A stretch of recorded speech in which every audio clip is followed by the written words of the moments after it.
But then the question is, what should be expected from this new security maneuvers? Babajide Oguso, data scientist and information consultant, is right here to share insights on this development. Babajide, it's great to have you on the News at 10 again.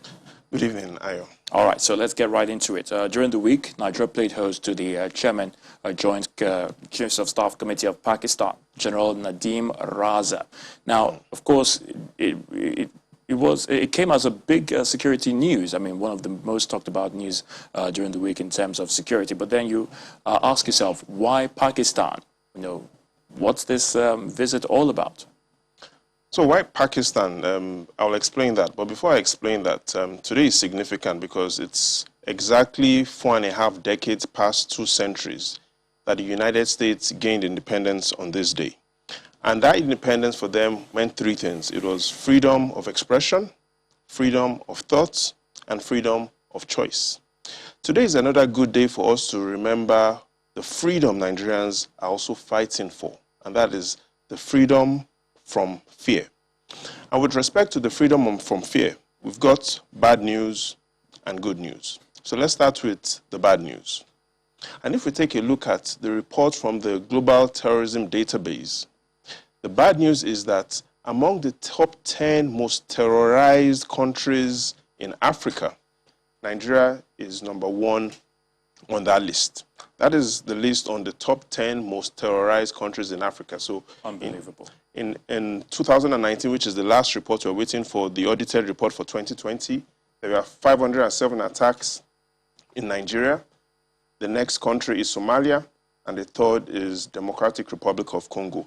The summary is, on that list, top 10 most terrorized countries in Africa, 2 of those countries are from West Africa, another 2 of those countries from the central region of Africa, and then we have 3 countries from West Africa and another 3 countries from East Africa. The summary is, most of these countries are located from the western region of Africa and the eastern region of Africa. That is the bad news.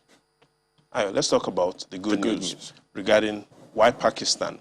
And if we understand how and what has happened in Pakistan in the last 10 years, in the last decade, it allows us to understand why these new military chiefs want to work with Pakistan. It shows that they are no longer just shooting with their hands.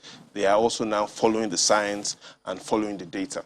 And if we take a look at what Pakistan has achieved regarding terrorism since 2010, it shows that there are a lot of improvements and things we need to learn from Pakistan. So it is a good move that the leader from Pakistan was here to share thoughts. And this is exactly the reason.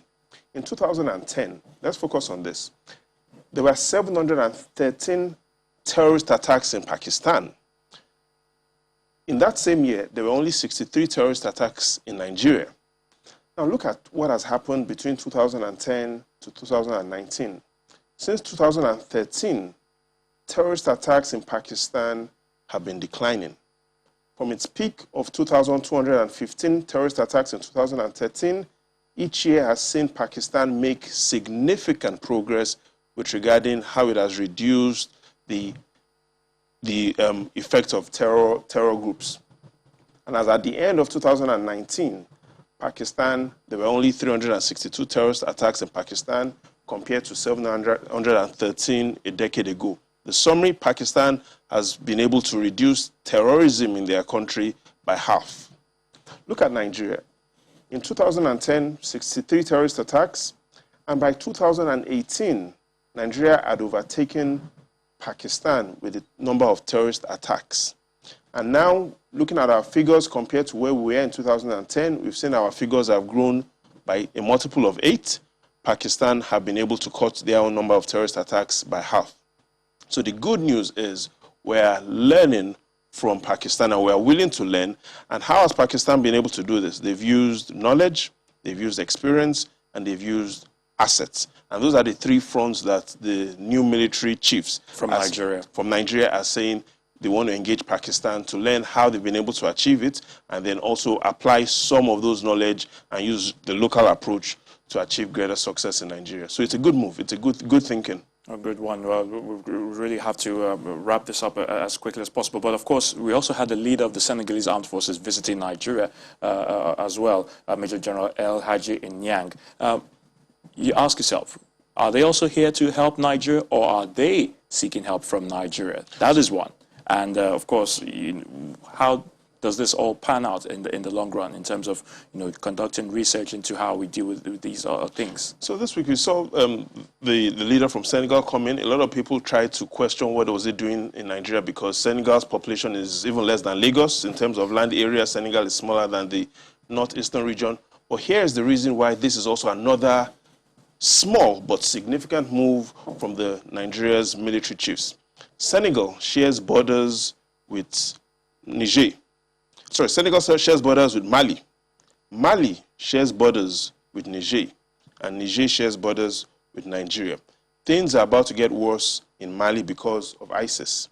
ISIS is now ISIS from the Greater Saharan region, and also because of Al Qaeda. And if you look at how terrorists operate, you understand that they operate not just on a country-specific strategy. They operate based on regions. So we've seen that terrorists move according to borders.